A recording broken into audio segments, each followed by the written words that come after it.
Now that we're on, Yeah. I'm gonna shoot right at you, Coach. Who always asks this, man? I don't think any of us gets all of what we want without getting some sort of rub at some point in time. So, who gave you your start into coaching? Coach Sprague and Savage. Coach Sprague and Savage were the ones that really got me going. I graduated from NSU between 06 and 07. And as I came back to Tulsa Memorial after finishing up in Tahlequah to do my student teaching, and I did it under Todd Anderson, who was the assistant coach at Memorial at the time, and he's a history teacher, and my major at NSU was history. And they knew I wanted to coach since I was 15 years old. Also, you got it figured out early then. Yeah, I was blessed to. That's probably the biggest blessing for me as far as my professional life and just directionally. It really set my course in college and gave me a plan. But I came back here as a student teacher, 06, 07, and then got on here as a para from 07 to 08. And those guys, Coach Anderson, Coach Savage, and Coach Sprague, they really showed me the ropes, and they got my foot in the door. And we knew it was probably going to happen when I'd come back after college during the summers and talk about it. And when the student teaching lined up, I think it was around August 23rd, 2006. Man, that was my day. senior year in high school, man. I remember playing you guys. You put 28 on us. Yeah, your memory sharp. Memory sharp. Yeah. Had a good night that night. Yeah, but no, around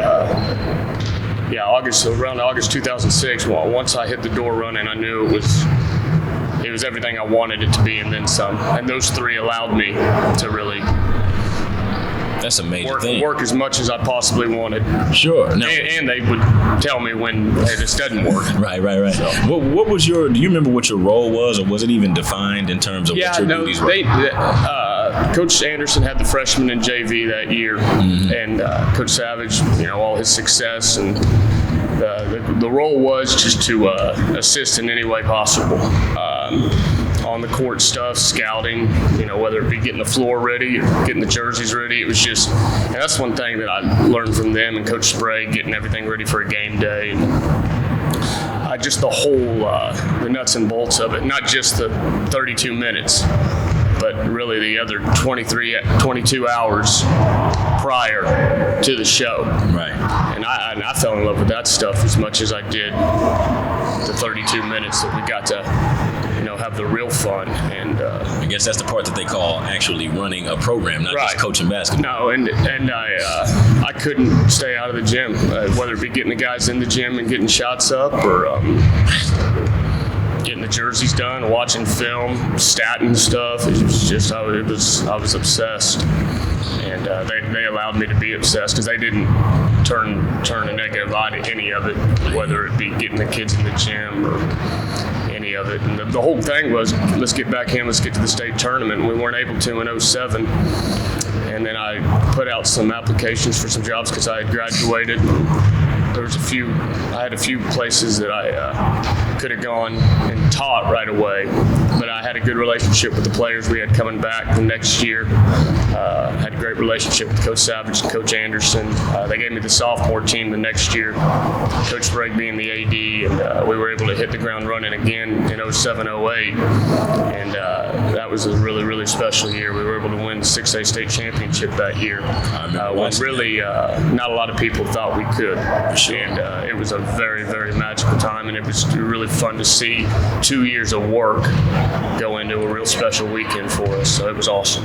When it comes to the work ethic that you just described yourself as having, and I know you, so I've been knowing you've had that fire burning for a while. Did it take a minute for you to find some players who sort of matched that same drive as you had when you first got started? At Memorial, no. It wasn't, okay. Because if you're at Memorial and you're in 7th hour, you know the deal. And it was easy for me because we were all speaking the same language, because I was fortunate enough to grow up on this stuff. Aaron, we were, you saw the same ball I did. Green Country Conference in the mid-90s. Oh, yeah. Early 2000s. Big time. And then I was suited up varsity from Memorial in the 2000-2001 season. And then my senior year was 01-02. Didn't get much run. Had really good players in front of us, in front of me. But I loved the whole aspect of the gym still, and the hours you put in. And so when I came back here, that wasn't a problem. Right. So you had gym rats, huh? Yeah, gym rats. It's a gym rat. It's a culture we've had here since Michael Rourke and Coach Sprague really got it going in the 80s and 90s. But so that wasn't a problem here. And we just kept them in the gym and kept them working, and the kids saw the work pay off. When I've gone to some other jobs, that's been a thing that we've. You're going to get along with us if wherever I'm at, if you're willing to put in that work. And I'm not saying basketball's the only thing you focus on. Right. Like, you got to take care of your family. You got to take care of your school. Yes, sir. But if your free times, if you want to be a real player and your free time's not consistent of putting in real work, and you'd rather be doing some stuff off the court, negative or lazy,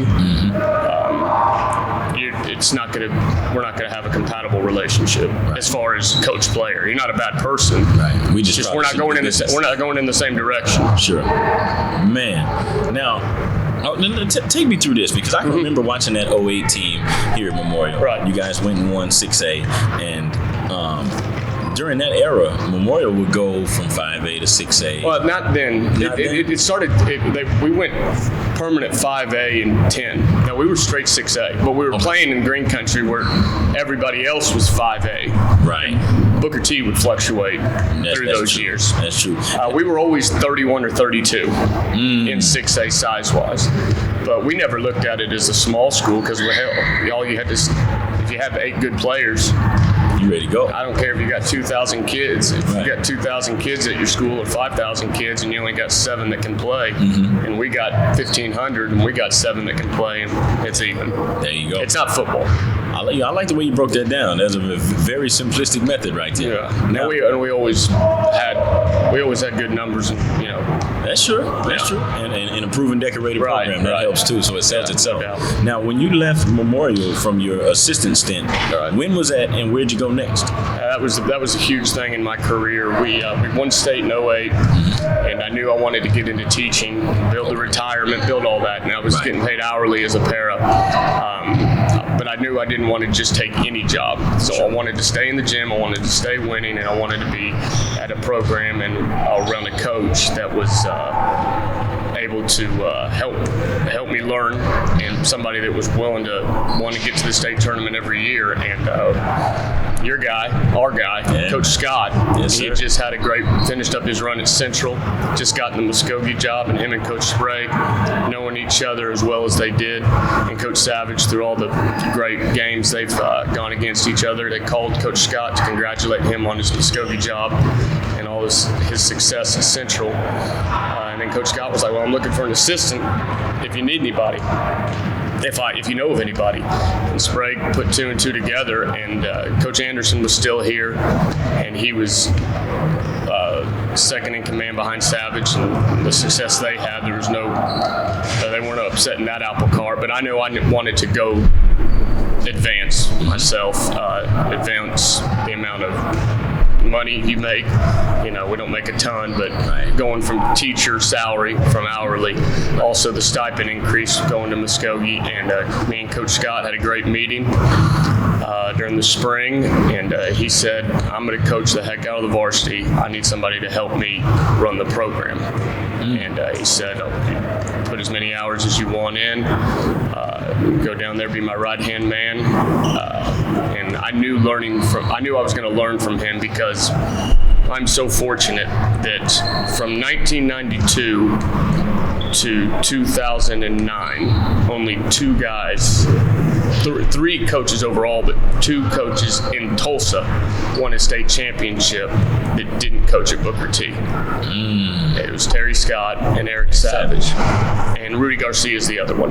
That's it. If you didn't coach at Booker T I think Bartlesville won it in 92, but from 92 to then, was either the head coach at Booker T, winning state championships, or those two. Right. So I got to work for those two. Yeah, you had elite company right there. They got 6 state championships between them. Their teams always were in the state tournament. So I went from one philosophy with Eric Savage and Coach Sprague in the Memorial Way, but I thought it was important for me to branch out because I didn't want to be just this is where you went to high school. I wanted to diversify. Exactly. Yeah. And I wanted to learn, and the Muskogee was real appealing. For real. Because I knew all the success they had in football, and I knew the athletes that have come through there. And you've been down there, Aaron. Oh yeah. And it was the right timing for everything. Me and Coach Scott got down there for 3 years. We got down there in May of 2008, and we hit the ground running. I mean, put in 3 years worth of big time work, and we were able to do stuff down there that they hadn't done in a while. And it was it was all Coach Scott's vision, and then the players getting in the gym and getting after it. And I was lucky enough to be a part of it and learn a lot with it and help as much as I could. But it was a very, very good 3 years just to. I got my master's in high school coaching in that 3 years around. I mean, I really postgraduate, baby. It was very much so, because I learned so much from Memorial, and then sprinkled that in with what Coach Scott was about, and it was a special 3 years. That it's huge. Oh yeah. For me. Now, how does one derive their own philosophy after you've been under such coaching trees, like Eric Savage and Terry Scott? I mean, obviously, what they've done is second to none. How do you figure out an identity that's your own, taking some here, some there, and picking? I guess what I'm asking is, how do you choose what to leave and say, okay, nah, I won't touch that. I'm gonna do it this way in this regard. How does that work for you? It kind of just trial and error, and then what agrees with my personality. What can I do? And one thing from both of those guys is they held players to the same standards. And Coach Sprague, I got to put him in there as far as who I learned from, and Coach Anderson as well. But they held players to the same standards, no matter 1 through 15. But you don't talk to player A the same as player B. Players don't necessarily. You got to go about a different way to get them to that same discipline. For sure. And both those guys had that. So I had to learn my own way through player relationships, through discipline, through what you can. Coach Scott used to say, it's not how much you know, it's how much you can get the players to know. Sure. And, and keeping it simple, but keeping it consistent in your behavior and your discipline. And, those are things that it's really a trial and error thing, Aaron, where I was able to get my own. But there are things, there's drills that you'll see, and lingo from each one of them, and certain things. One thing about them both, you don't let your man score. You just sit down on D. If you get scored on, your guy punked you. There you go. I mean, and if you weren't in help, if you know this dude can go, and you're not in help, and you're not consistent in being there for your teammate, then you allowed they make the team accountable for sure for each other. And then unselfishness,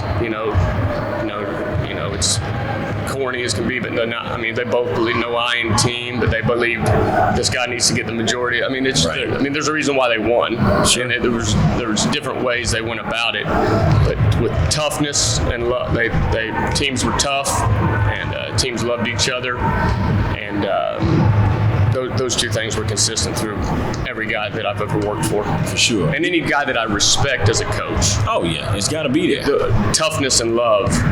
The combination of those two. Sometimes the love is tough. No, and love is, like we talk about that all the time here. That's not a soft word. No. Real love. Right. Real love is not soft. So we talk about, how tough can your love be? I love that, man. And I might have to put that one on the T-shirt. How tough can your love be? Yeah. But let me ask you this: still being a relatively young guy as you are, because you and I, we're born in the same decade, so you're just a few blocks ahead of me. Yeah. I can remember when I started my career as a young coach. I was 22, and I knew that my way of establishing credibility with those young ladies at the time wasn't going to be coming in with the iron fist. I was going to have to take more of a finesse approach. How was it for you? Was there a barrier that you had to break through difference in terms of getting the lines of communication open when you first started? When I first started with Coach Savage, he let it be known, and then, he was going to be the bad cop on a lot of scenarios. Right. And you need to let these guys know what I'm saying, not how I'm saying it. So I was able to, go in with a good cop scenario with that. And then there was times that anytime I saw somebody be low character, then I could go to another level as far as being a bad cop or whatnot. For sure. But no, it was kill them with kindness early. There you go. As a coach, and with Coach Scott, he from the get-go had discipline, because that was one of the things he felt that was lacking, because Muskogee had the talent. It was just discipline and accountability, and just making sure guys toe the line, because if it's really important to them, if they really want to play, they'll do little things in order to get bigger rewards on the court. So he was on him on that, and then I was just a constant kind of reminder in the players' ears of that's not gonna. So it was a similar role. But one thing I got to do at Muskogee during the summers was my role would change, because Coach Scott, he would take over 100% come September, and he was on him during the summer, but he knew he couldn't be 12 months a year on him. Right. And so I would be there. I'd be the good cop from September through the season. Once the season ended, Coach Scott had principal duties and other things, and he knew I had the energy and want to go through the summers. Right. So the summers, gradually, the first year was mostly him showing me the ropes on what he wanted his program to be about. By the end of that first year with the core we had coming back, he allowed me to really be the guy in the summer. If a player didn't come, it was because you couldn't get him to the gym, coach, or you couldn't get him to Summer Pride. And then I was able to kind of go from, all right, I've been the good guy. Now, if this guy's not doing what you want, you discipline him in the summer league. You discipline him with the team camp or whatever function we're going to. Let's see how you can do it, because I know what I'm going to do in October. Right. Let's see if you can get that across during then, and that was awesome, because he was molding you. Yeah, there's trial and error with it, because sometimes the kids would be like, "You ain't the real, you ain't the head coach." Right, and they know the pecking order. Yeah, they do, but they also, through me and Coach Scott being consistent, like, I'm not asking you to do anything he wouldn't have you do. Like, I'm just trying to get you ready for when he comes back full swing. Right. And he was. He never said, "Oh, I got you," to the guys. He was like, "No, if he says you're not going, you're not going." And so that the players didn't have an out. Right. And I know that's got to feel good as an assistant when you got that backing. That's the only way. That's the only way you can truly be an assistant. Right. And that's something that I've hopefully my assistant coaches, and they're not even my assistant coaches, my coworkers. There you go. That's something that hopefully they can say with me, because 99.9% of what comes out of their mouth is the same thing that would come out of mine. Delivery could be different. Sure. But right is right and wrong is wrong when it comes to certain things. That's right, especially when it's cut and dry. Right. Let me ask you this, also staying in the accountability realm, you talked earlier about communication in general is different from person to person, just depending on what they respond to. How do you hold your players accountable nowadays, especially if it's one of your better ones, relatively high on the depth chart, and then you've got another kid who may be, 10th or below, and it's the same infraction? Do you attack it the same, or does it differ? I've been blessed, and I've learned this from since started coaching. When your best players, and I've been able to coach so many good players as an assistant, and I wish I could name them all, but when your best players are the ones that you get to make an example out of in certain situations, then it just kind of trickles down. Sure. And whether it be you're not going to start today, or whether it be you're going to run, or whether it's going to be if you can get that consistency with your best players, then nobody else like has a you chance. said, it's a cut and dry issue where it's not like there's no exception. We're not You don't want to be different. Right. If I give you that entitlement, how is that going to help you? And I've been lucky enough to have players that we've been successful with that through as an assistant, as a head coach, that they've seen that works. So now there's proof. It's not a theory. Right. It's not a hypothesis. It's an actual. That's fact. That's the way we win. Right. And if I don't do that, then I don't want to win as much as I say. And I'm being a hypocrite. Sure. And nobody wants to follow a hypocrite. No. And then eventually it'll crumble. Sure. Man, you've had a whole lot of success in your coaching career, from an assistant all the way to now as being a head coach. What would you say was your worst year or your toughest year that you've experienced in coaching, whether as a head or an assistant? Well, that's easy. I was so successful as an assistant because of the great guys I worked from, the great players from 06 to 2011. 2 years at Memorial, 3 at Muskogee. 2 state tournaments at Muskogee, a state championship at Memorial. A lot of great things. Coach Scott decided to step down from coaching spring of 11. Right. And when he was gone, when he was leaving Muskogee, I wasn't. That was his program. I came there for Coach Scott. Right.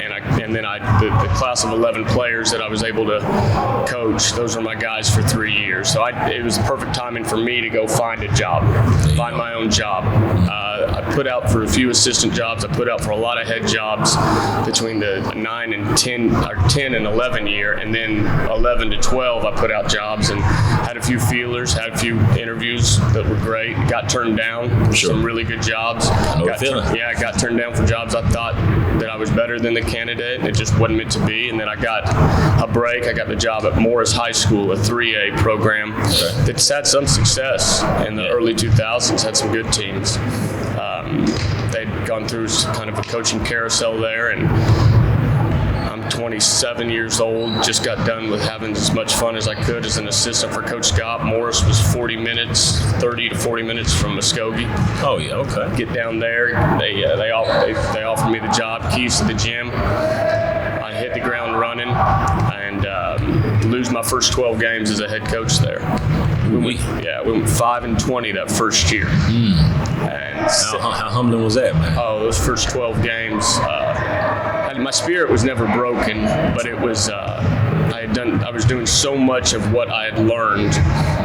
Ball didn't bounce our way a few times. We weren't as good as the other teams. It was one of the first times where the talent, you look at a game and you say how many of your guys would start for this team. And, when I was at Memorial, 2 to 3 most every time would start for the other team. At Muskogee, 2 to 3 to 4 in some years. We were so talented. At Morris, those first 2 years, I would have 1 or 2, or maybe sometimes none. That just ability-wise wouldn't start. Sure. And I learned a lot of self-reflection, a lot of, is your spirit going to break? A lot of moments where I could have been very, very negative, or could have blamed, but I tried to find ways where I could get better. I really concentrated on the younger levels too. They were real good to me down there at Morris as far as letting me have control of the middle school programs, the freshman programs, the JV programs. That pipeline. And that was a saving grace for me as far as, I'm not all the way off, because even though we were losing at 7:30 or 8, the varsity, we were doing great in JV. We had, a 13-3 year. Our freshman, the year before I got to Memorial, beat every team in county. Middle school, there was success. Kids were really liking the game of basketball. I didn't have anybody on the varsity level quit me during the season. So there was small victories in that. But we went 12-39 in 2 years there. Man. And we won 7 games the next year. We got out of area. We won area consolation game, which was big. Had some momentum going for the next year and had a lot of good things going. And then that spring, as we getting done with spring break and everything, I get a phone call from Coach Sprague that spring, and that the confidence he instilled in me with this phone call made me realize that good things were coming, because he called me and said, I think Sand Springs is going to make Coach Savage an offer that it's going to be pretty enticing to him, especially with his boys at Sand Springs. If he takes this, do I need to put the Memorial job in the classifieds, or are you coming home? Oh, wow. Yeah. It was put to you just like that? Yeah, just like that. Oh, man. And I said, well, just let me know. I said, let me know, and I'm coming back. And it was it was a dream situation, because Eric won it. Coach Savage won it in 13. I remember that. And we had 3 starters come back off that 13 team. Coach Sprague says, it's yours. And Eric, Coach Savage let me know, and Coach Sprague know, like, I'm going to make my decision over the weekend. And Sunday night rolls around, waiting. I didn't hear from him. I'm saying it's getting a little... didn't hear from him, so go to bed wake up that Monday morning, and I had a feeling that he was going to take it. Being the guy Coach Savage is, because if he wasn't going to take it, I think he was going to call Coach Sprague on a Sunday and just be like, hey, I'm staying. But being the type of guy he is, he wanted to tell him face to face. And so I wanted it to happen because I wanted to come back home. But for sure, that Monday morning, Coach Sprague called me, and I had a huge beard at the time. He said, you got to shave, you got to clean it up. Yeah. If you're going to come down here and meet the principal and the superintendent, because it's yours. Wow. But to answer your question, so I'm sorry for being long-winded. No, it's all good. Those 2 years in Morris, sure. As far as just being competitor and then losing, right?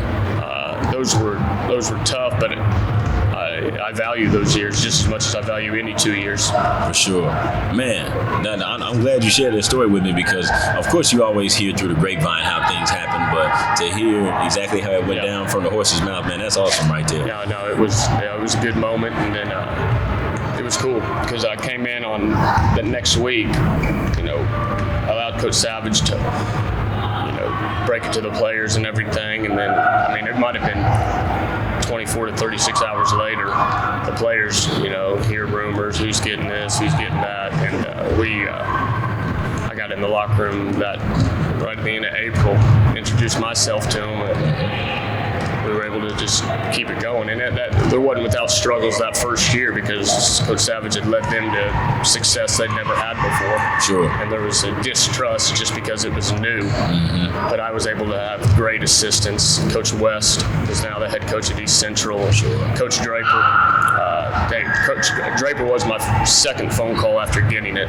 And both of those guys are Memorial guys. Yeah, they're Memorial guys. I remember watching them play. I grew up playing with Coach West. His older brother Brennan was on the 03 state championship team. And me and Brennan grew up playing together, and then Nate was in this. He was 05, right? He was 05, and he was a freshman when I was a senior. So we were on the same team together that year, and we'd grown up since Nate was 8, I was 11 playing ball. But I called Coach Sprague calls me, tells me it's mine. I called Coach West, Nate, and I was like, hey, you staying with me? He said, yeah, I'm in. And then me and him were like, we need to get another assistant. And we might have simultaneously said Draper.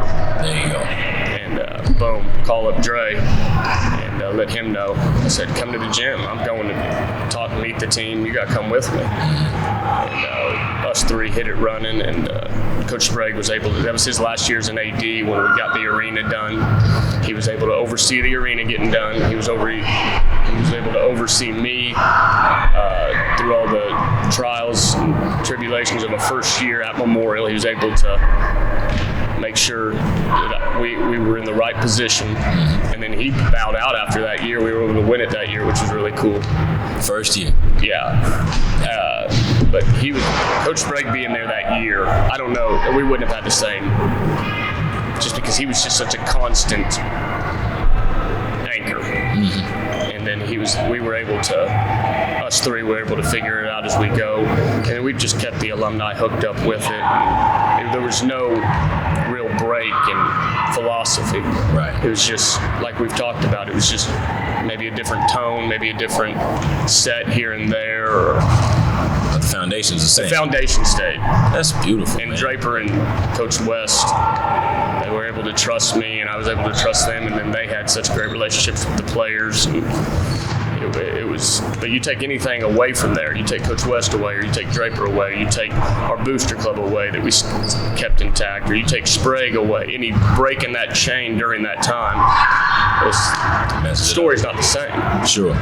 So, obviously, you're in the metropolitan area. Mm-hmm. We got some inner city kids, and we both are products of that same environment, if you will. So obviously they see a lot of things that they probably shouldn't see. Right. They're around a lot of things and elements that they probably shouldn't. So when it comes to a kid and a disciplinary issue, right?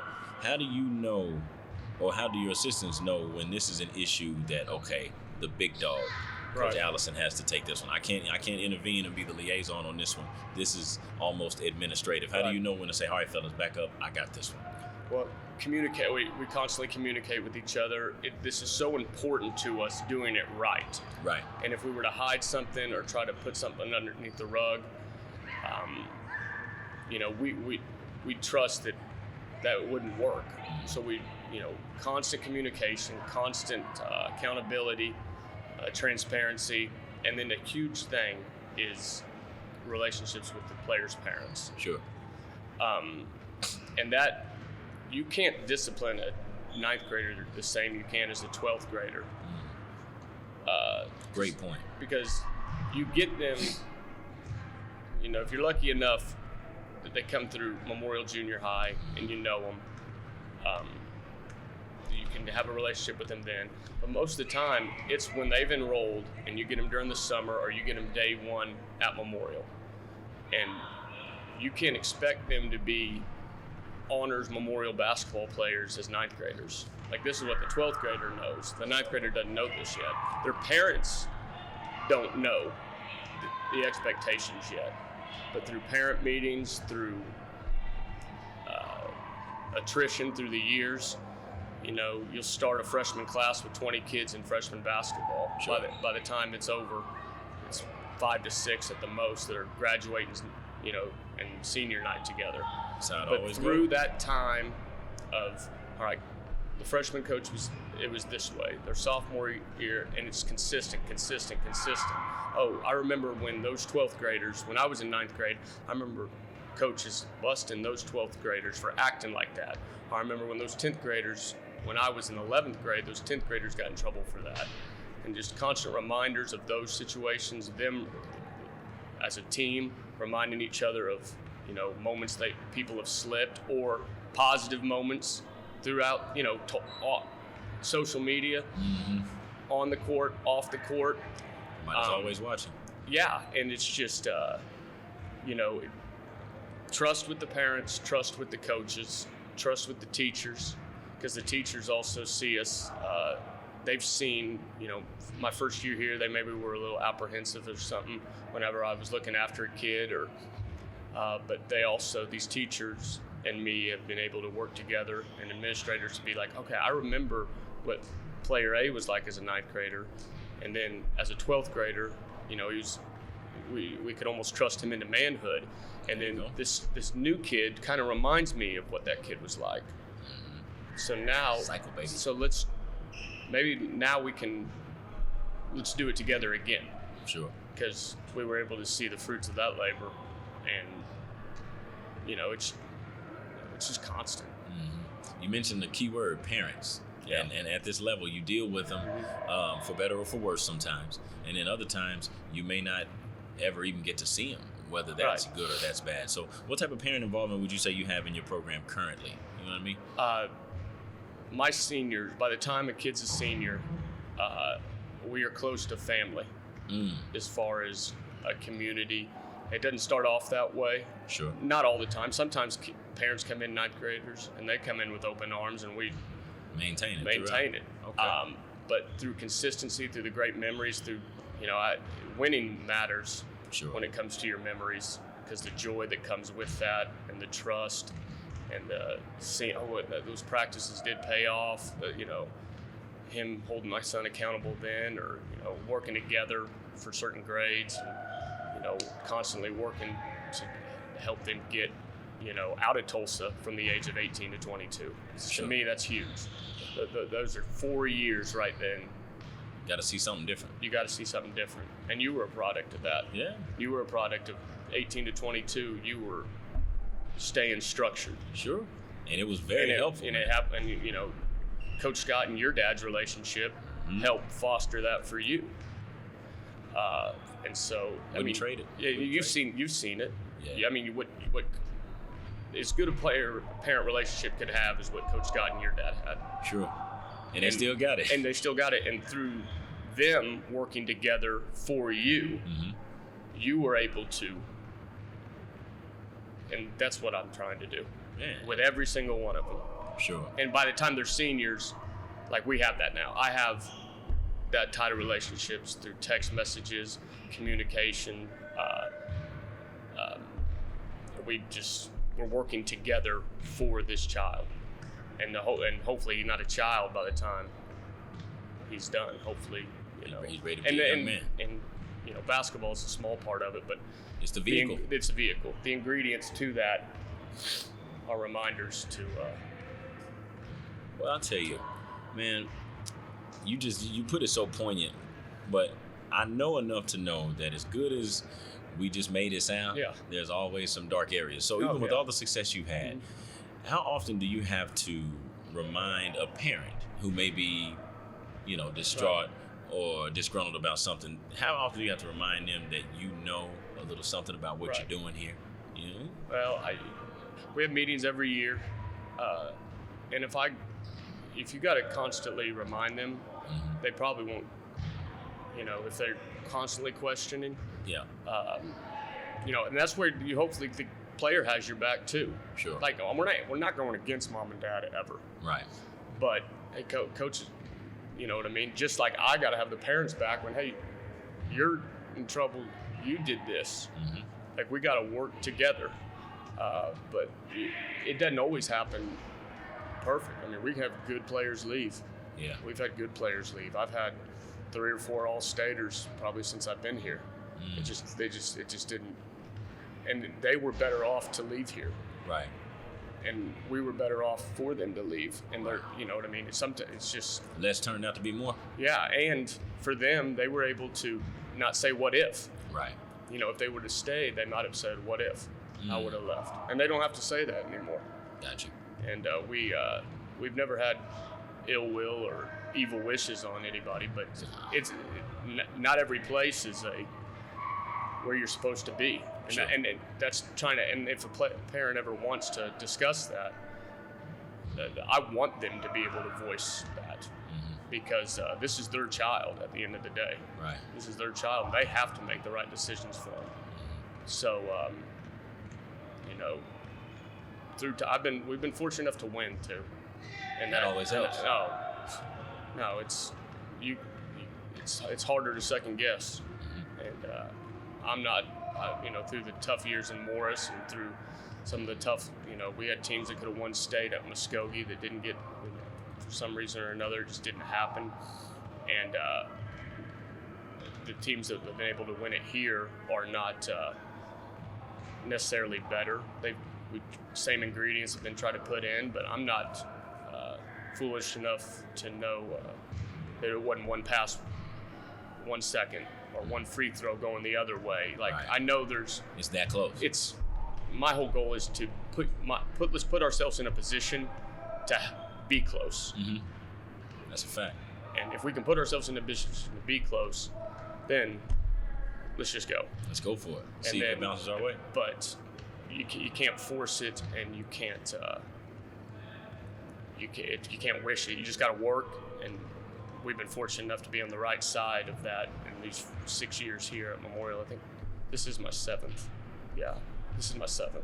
That's a trip, man. So, and we've been on, the 2 losses we've had in the playoffs since I've been here have been identical type situations against Carl Albert, where they had a stud, 2 different studs make 2 different plays at the buzzer both different times. And then we were able to be on the right side of that a couple other situations where, we could have won those 2, but we also could have lost these other 3. Right.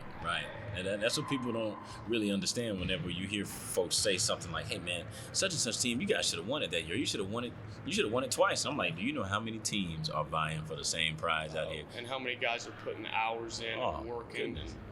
And how many good coaches there are in Oklahoma? I'm telling you, man, it's not easy. And it's I think basketball is just as good now as it's been, but it's different now because there's a lot more with social media. Mm-hmm. There's a lot more distractions. That's a fact. But there's a lot more of ways to fuse motivation. For sure. Through social media.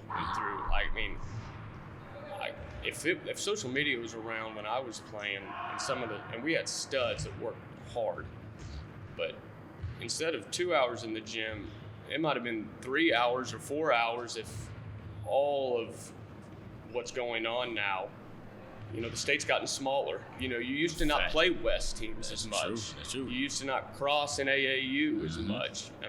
A kid in Midwest City maybe knew of a kid at Central or Memorial. Maybe. But now, through social media and stuff, they're first name basis and they're keeping up. Right. And that's remotivating stuff and with rankings and it's fun, but it can also be a distraction if you don't put it into the right lane. That's a fact. Motivation. So it's good and bad, but no, either way, I've learned to accept it because we ain't going back. We ain't changing it. No. But like you could, some of those teams that you had at Central and growing up, like yeah, man, it would have. You never know what would have. It's so different now, and it's but you can use it in a positive way. For sure. And always got to manage and monitor. Yeah. Right. Now you've won 4 state championships as a head coach, and 3 of those were consecutive. Now, but coming into this program, right? Right. They're fresh off of a state championship. Right. Did you feel any pressure to not mess it up when you first got in here? No, I didn't think of it as not messing up because I was fortunate enough to be around for that 08 team. Okay. I knew we caught breaks. I was fortunate enough to be there through those Muskogee years. And like I said, I really was like, we're gonna practice hard. We're gonna love each other. I had a great group of seniors in 14.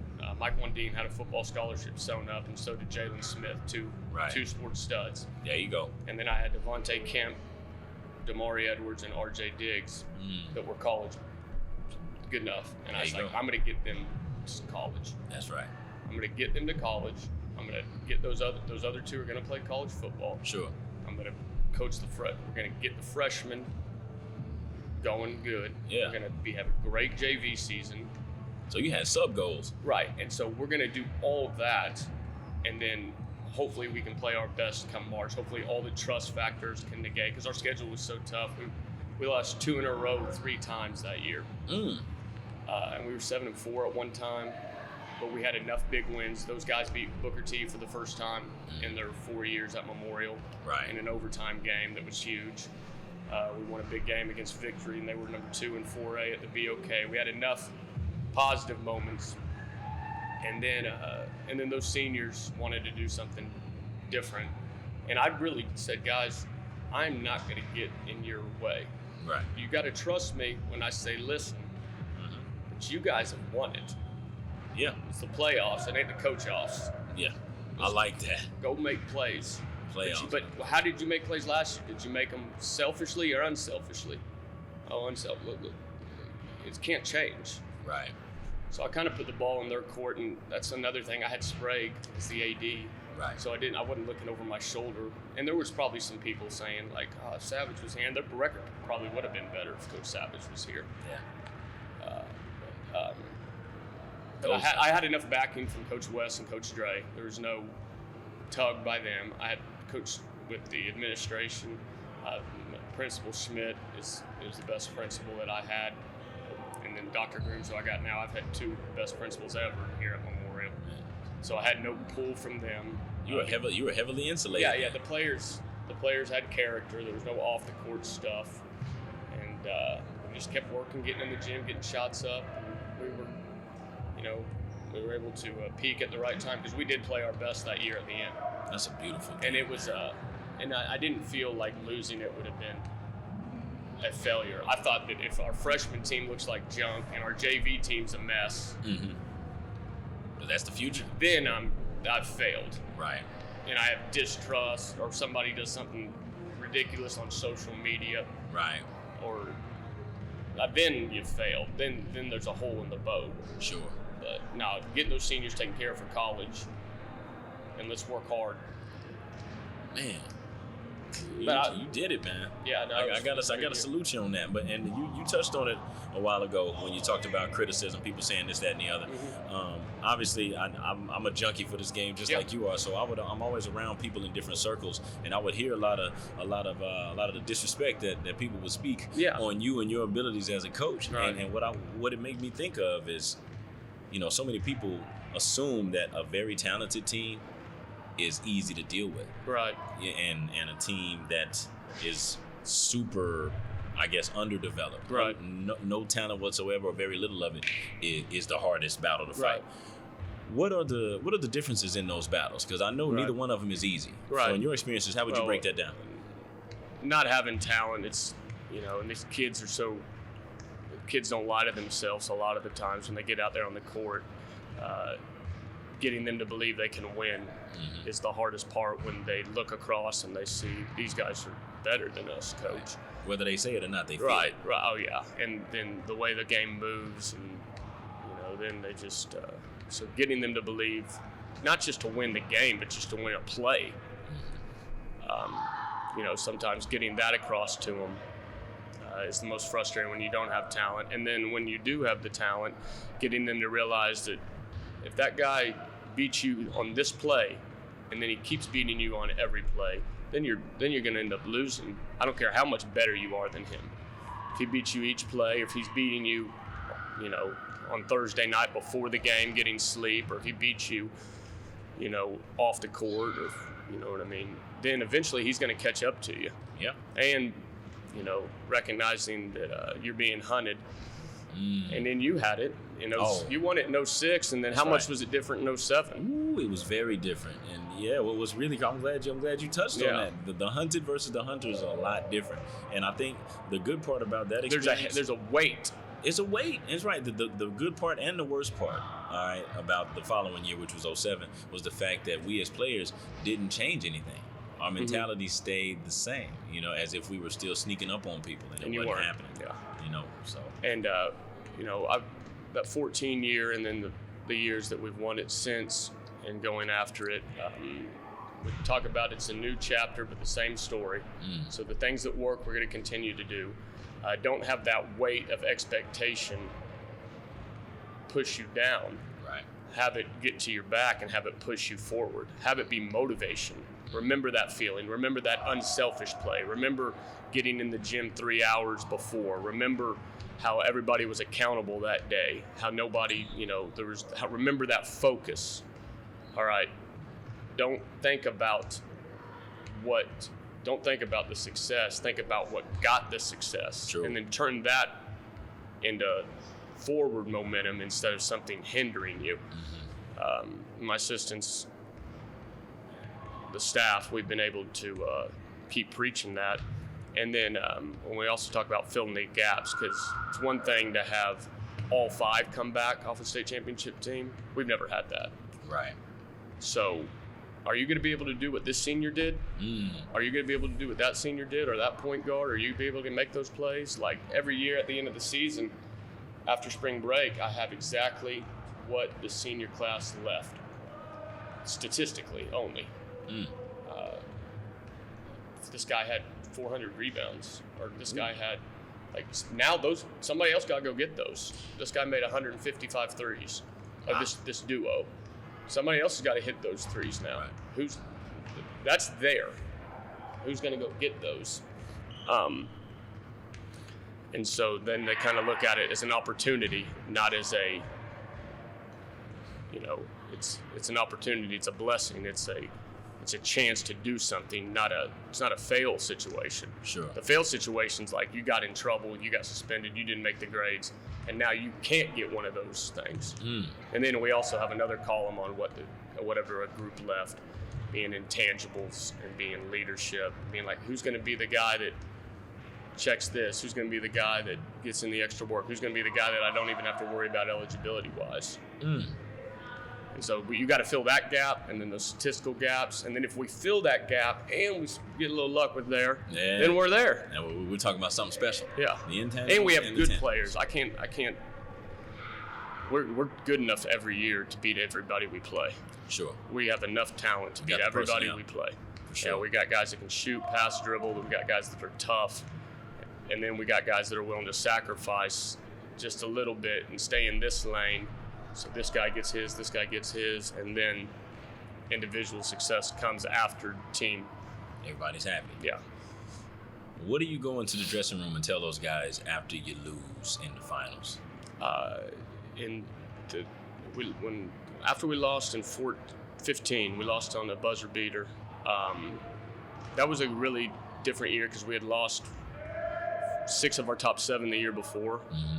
And everybody was saying, well, now, those players left. Arizona. Now let's see what he can do. Sure.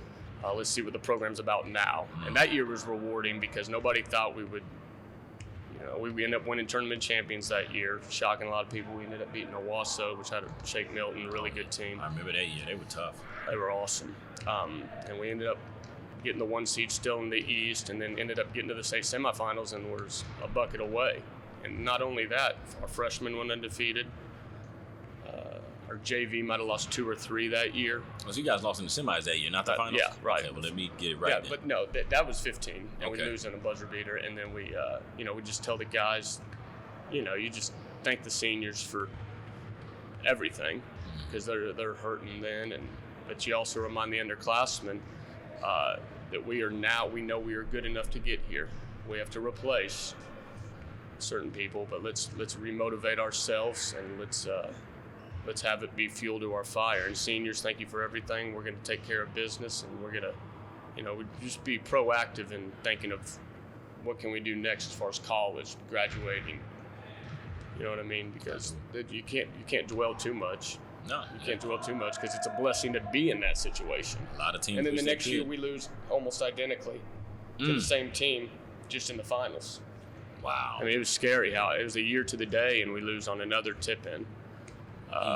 And that was really tough because that 16 group did everything right.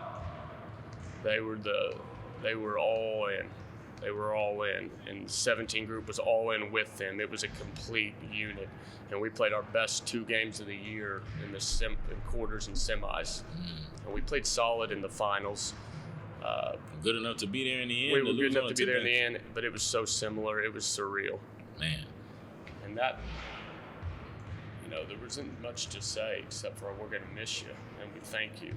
Because nothing's going to be good enough. And then to the 17 bunch, I didn't even address them as far as the next year because there was nothing that needed to be said. Right.